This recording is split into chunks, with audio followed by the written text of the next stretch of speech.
The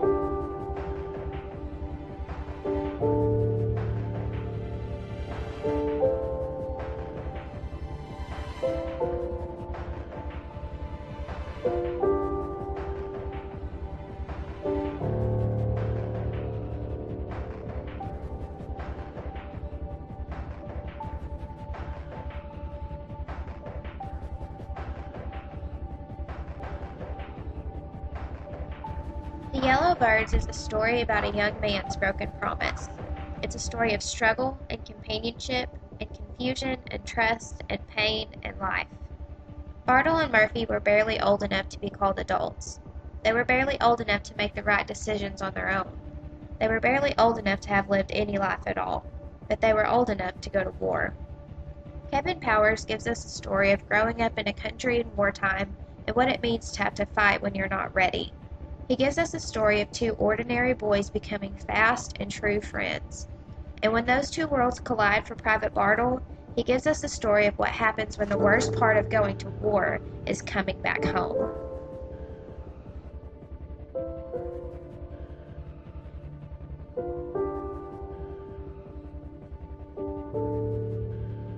A man ran behind a low wall in a courtyard and looked around, astonished to be alive, his weapon cradled in his arms.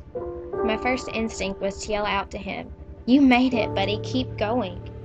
But I remembered how odd it would be to say a thing like that. It was not long before the others saw him too.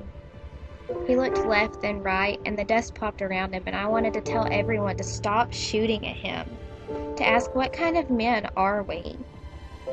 An odd sensation came over me, as if I'd been saved, for I was not a man but a boy, and that he may have been frightened, but I didn't mind that so much because I was frightened too. And I realized with a great shock that I was shooting at him, and that I wouldn't stop until I was sure that he was dead. And I felt better knowing we were killing him together, and that it was just as well not to be sure you're the one who did it. But I knew.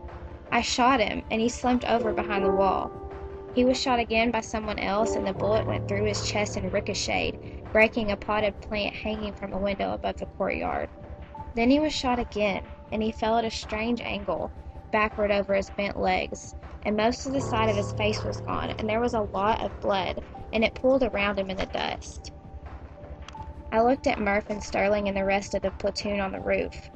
The lieutenant walked to each of us and put his hand on our arms, speaking softly, trying to soothe us with the sound of his voice, the way one would with frightened horses. Perhaps our eyes were wet and black, perhaps we bared our teeth. "Good job, and you're okay, and we're going to be okay," he said. It was hard to believe that we'd be okay and that we'd fought well, but I remember being told that the truth does not depend on being believed.